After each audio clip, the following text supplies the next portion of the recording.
You must really tolerate me, because here we are again. You sitting there stuffing your face with food and me pretending that I don't do the same thing. Eating my feelings is how I got through the first 2 years of working in customer service.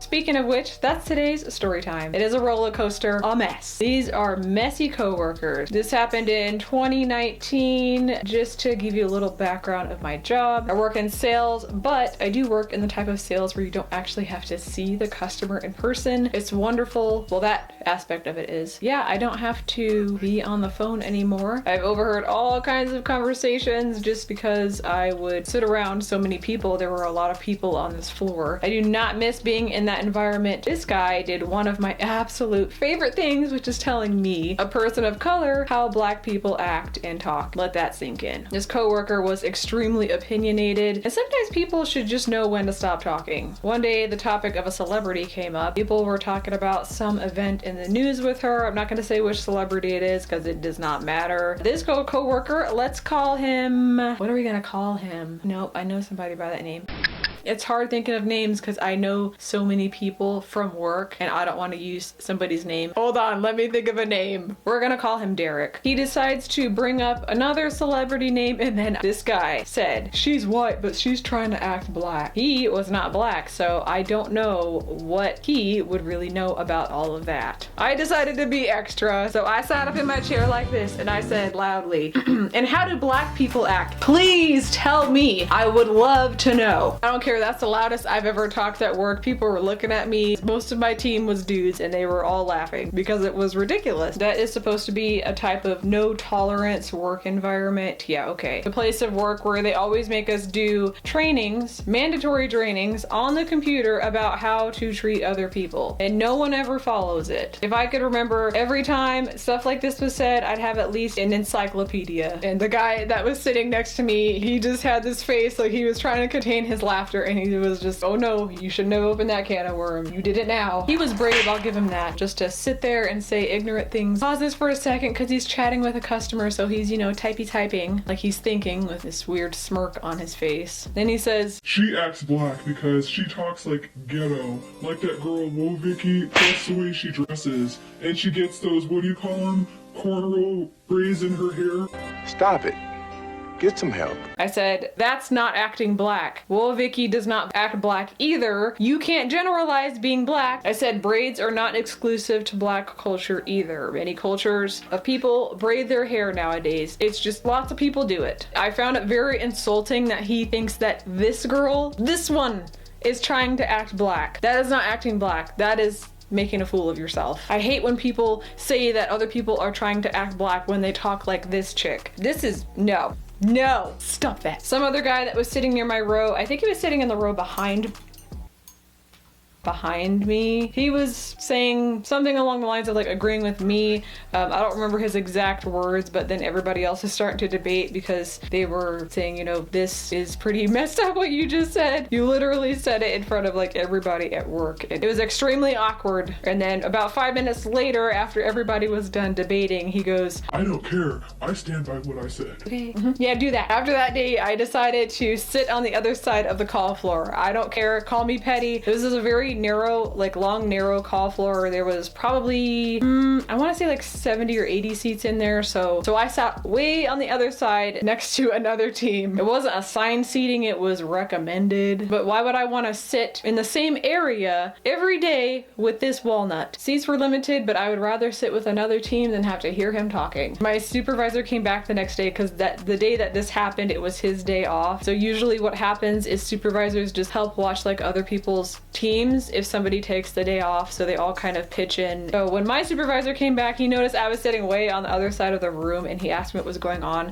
I told him what happened and I didn't want to be around all of that because what the guy was saying was just really offensive. I don't know if he talked to anybody. Let me sit on the other side of the office and eat my snacks and work in peace. I'll mind my own business. I hate when stuff like this happens because then I have to be the one who moves because you should know better. What clearly happened is the other person's fault. You're not supposed to talk about about that. Just choose when to be away from the situation. That's what I would do. And let me also say that this was not the only individual on my team that said something offensive. 2 people were being disrespectful about a religion. They were saying all kinds of stuff. Can't talk about pulling out a weapon for somebody because you don't agree with the way that they believe. I do want to say, yeah, working there was a lot of two-faced people. That's the other main reason that I stay to myself. Rarely talk to anybody at work because now we're working at home. So the only talking at work that we get is through the work chat, and that is very limited. I like to keep it that way. I don't want to see anybody outside of work. I stay to myself unless someone is directly talking to me or asking a question. I think that also is where my social anxiety kicks in. I don't just go around talking to people, and it has been a blessing not being able to talk when there is a large number of people around. It's weird sometimes, but I like to think of it that way. The second story time that happened in this same department was from a guy from another team. So let me tell you what happened. I have a coworker. We kind of got along. I'm not gonna say like what he does. I will say that it does have something to do with this story, but I just found out, you know, we kind of like connected on a few things, and we kind of like talked about religious stuff sometimes. Sometimes we talked about makeup or food, because I was always giving him like food that I got from the discount store that was nearby. I would always go on my lunch. So I'd bring back like gummy bears or potato chips or something, and we would share food. So we got along pretty well at work. He was pretty nice. He was always cracking jokes. I learned things about him, about being a seller, just how to like sell things better. Yeah, we talked about skincare and stuff, and he was kind of bougie, and I thought that was funny because he spent a ridiculous amount of money on himself. And we weren't like super best friends or hung out outside of work or anything like that. But when we talked, it just made the day go by. That was nice that I actually got along with somebody at work. So one day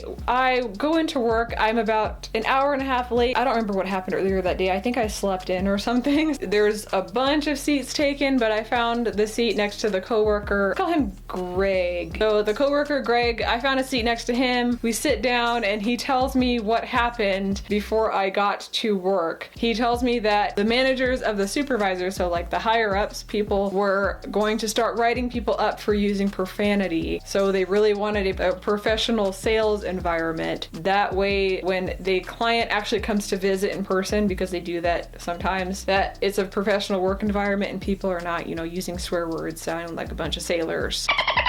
Greg tells me everything that's going on. I said, I don't use curse words, so I don't have to worry about it. And then he said, oh yeah, you don't. And he goes, I need to work on that. He said, I should start reading the Bible. We were just kind of talking about that. And this was an A-B conversation, you guys. The guy that was sitting across from us, we can call him, let's call him Chad. I don't know a Chad, so we're gonna call him Chad. He's overhearing our conversation, and he stands up and he goes, Well, the Bible condemns your people.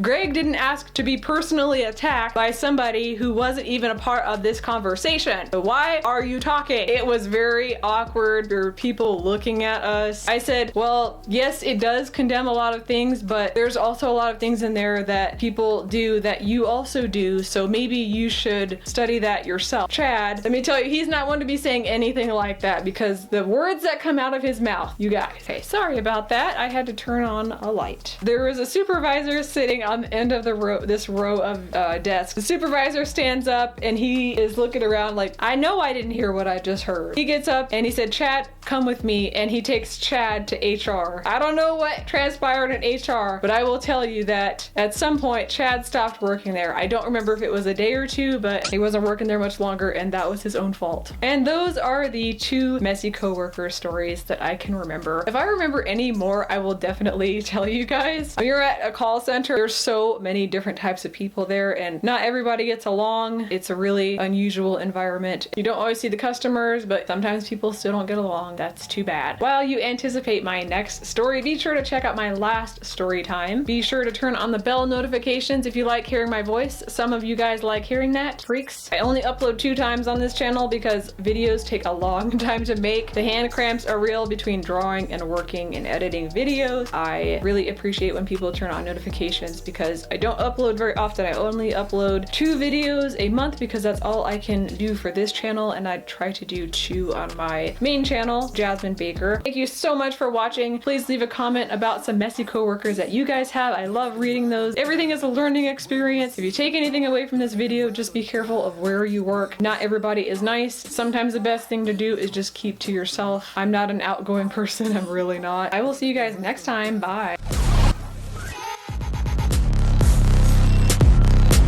I was not aware how close Matt was with his mom until we moved in, and I really saw it firsthand. You do give the best massages. I know I do. What is it gonna take for these women to leave some of these men? So my mom, she's my ride or die. Ain't that right? You got it. You already know. Yep, they're besties. Imagine planning your wedding or just planning out dates with your significant other and then they bring their mom. I'm not used to sharing Brian.